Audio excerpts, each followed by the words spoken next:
Hello there everyone, welcome back to a brand new video. Today I am going to break down the full Mandalorian and Grogu trailer and obviously also talk about the brand new upcoming Star Wars film set to hit theaters on the 22nd of May 2026.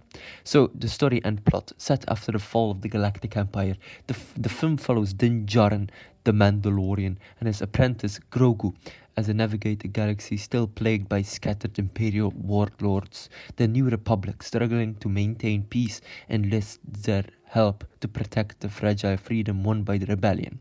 Expect thrilling battles, emotional growth, and a deeper dive into the bond between Mando and Grogu.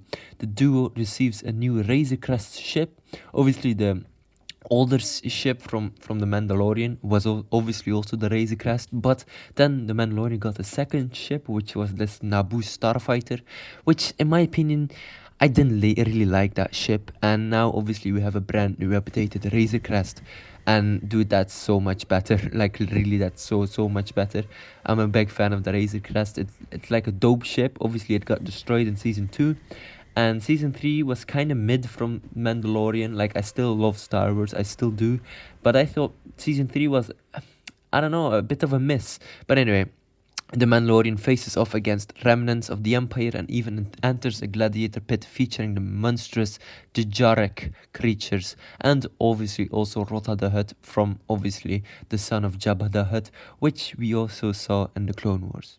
But obviously now seen in the trailer, obviously Rota the Hutt, voiced by Jeremy Allen White, is Jabba the Hutt's son, and he's got swollen and he's got strong, so that's really interesting. So Din Djarin, the Mandalorian, played by Pedro Pascal, a veteran bounty hunter.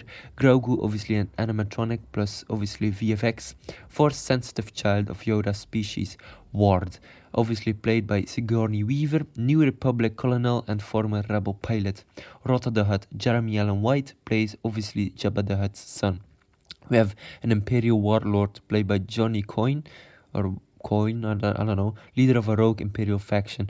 Trapper Wolf, played by Dave Filoni, New Republic X-Wing pilot. Zeb Orrelius, obviously, he's a well-known Rebels hero, obviously a Rebel hero from Star Wars Rebels, and obviously will be appearing in this film, which is really nice. I'm a big fan of Zeb, so there we go. Also appearing Babu Frick, Andalans, and other familiar alien species. I'm not quite sure if Babu Frick will appear. Maybe he will, maybe he won't, but his species will appear in the film, which is kind of interesting. It's kind of like a species that we haven't seen that much before. Obviously, the production details of this film, we have the director, obviously Jon Favreau. Writers are Jon Favreau and Dave Filoni, so I guess the dynamic duo. Producers are Kathleen Kennedy, Jon Favreau and Dave Filoni. Also Ian Bryce. Composer is Ludwig Göransson, I think that's how we pronounce his name. Filming locations, obviously Los Angeles, LA, Manhattan Beach Studios. Obviously timeline, pre-production began and then on the 9th of January 2024.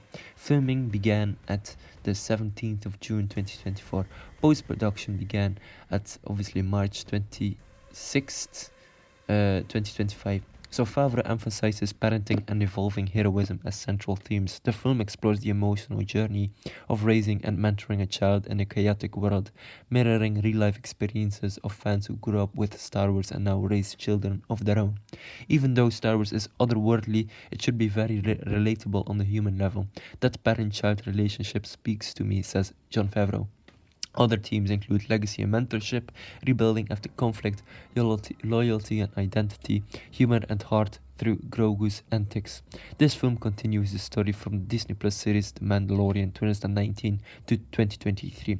Originally planned as a fourth season, the project pivoted to a theatrical release due to the production delays from the 2023 Hollywood strikes.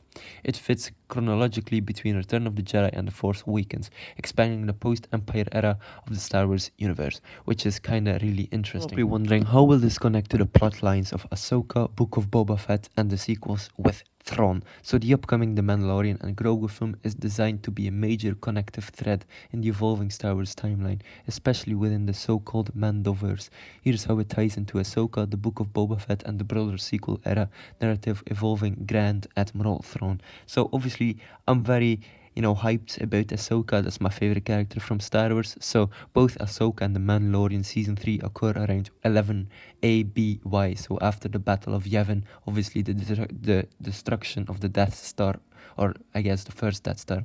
So placing them in the same era. Obviously Grogu's fascination with the space whales Purrgil in The Mandalorian season 3 may hint at the Force connection to Ahsoka, who travels aboard one of the other. So on one of them to another galaxy, obviously seen in Ahsoka's TV show. So Thrawn's shadow. Ahsoka's hunt for Thrawn began in The Mandalorian season 2 when she asked the magistrate, "Where is your master?" A direct reference to Thrawn. So Filoni's master plan. Dave Filoni has confirmed that the Mandalorian and Grogu will be deeply connected to Ahsoka season 2 and his upcoming crossover film, which will be which will culminate the arcs of the series. So, connection to the Book of Boba Fett. Din Djarin and Grogu played major roles in the Book of Boba Fett, essentially stealing the spotlight in its final episodes. The film will continue exploring the New Republic's fragile grip on the galaxy, a theme introduced in Boba Fett through characters like Carson, Teva, and Trapper Wolf. Obviously, expect lingering tensions between the Mandalorian clans, bounty hunters, and remnants of the Empire, many of which were seeded in Boba Fett. So, Thrawn Rise. The film is expected to further tease Thrawn's return as a major antagonist, setting up Filoni's planned theatrical crossover event. Moff Gideon's use of Beskar and cloning tech may be linked to Thrawn's largest strategy to obviously bring back Palpatine in the sequels. So, Empire remnants. The Imperial Shadow Council, introduced in The Mandalorian season 3, includes Thrawn loyalists like Captain Jeliet Pillion, hinting at a coordinate resurgence. So sequel setup. These stories bridge the gap between Return of the Jedi and The Force Awakens, laying groundwork for the rise of the First Order and the fall of the New Republic. Jon Favreau and Dave Filoni are weaving the multi-series tapestry that will culminate in a major cinematic event. The Mandalorian and Grogu is a key chapter in the saga, deepening character arcs while advancing the galactic conflict that will eventually lead to a sequel trilogy. The thing is, I am excited for this film. I'm really excited because it's Star Wars, it's The Mandalorian. People are going to be thrilled to watch it. Obviously, normal cinephiles like me are going to watch it because obviously we love Star Wars and we love films and we want a good story. But obviously, casual viewers will see this and go like, "Oh damn, a new Star Wars film, I'm going to check that out," which is really nice. But the thing is, a lot of people say, obviously a lot of fans and big analysts of the Star Wars universe say that obviously if this film releases, this was meant to be season 4 of The Mandalorian. The thing is, will this season be big? Like, will this have an impact? Like, obviously we've seen the trailer, but not a lot of things were shown. Obviously it's still a teaser trailer, but in my opinion, Star Wars is my favorite franchise, one of my favorite franchises, and I love it. I deeply love it, and I can't wait to see it in the theaters. But I just hope that the film will actually expand what was already said and what will be said, obviously, in the sequels. Obviously, Thrawn will return. Palpatine needs to return. That's kind of the thing with like the Filoni and Favreau verse, right? With the Mandalorian and Ahsoka and Boba Fett. They introduce these characters. They bring them back, like Book of Boba Fett wasn't the greatest Star Wars show. Obviously, the Mandalorian kind of was a bit, downgraded in season 3, in my opinion.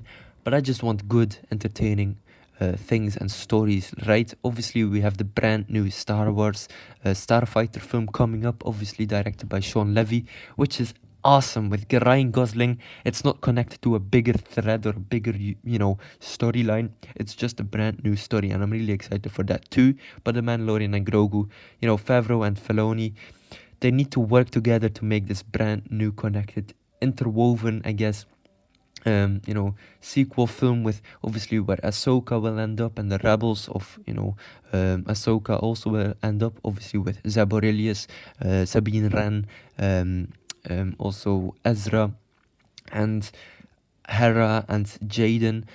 So I'm really excited to see that. I'm really excited to see Ahsoka season 2 because, like I said, I'm a big sucker for Ahsoka and I love the mythology around it. But I just hope that the film will be great and good and the story will be awesome. So that's my only, I guess, wish for this brand new film. That's what they're setting up will pay off and not just be something lame. you know. So, alright, ladies and gentlemen, hopefully you enjoyed my video. Wait, before I end off the video, I want to show off this brand new Lego Star Wars set that I got. So there you go. So I'm here in my dorm room, and I got this Lego Star Wars set, which is kind of cool. Obviously, this is based off the Ahsoka TV series. I haven't opened it obviously, but I'm not really going to make a video on it because I'm not quite sure. I'm just going to build it on my own. I just wanted to show it off to you guys because, like I said, I'm here in my dorm room. I need to have some Lego. I need to have some like cool stuff that I really like, because I also have like a Lego Superman mech and a Lego Spider-Man minifigure. I just bought this set because why not, right? Instead of sitting here and wasting my time, I can build a Lego set.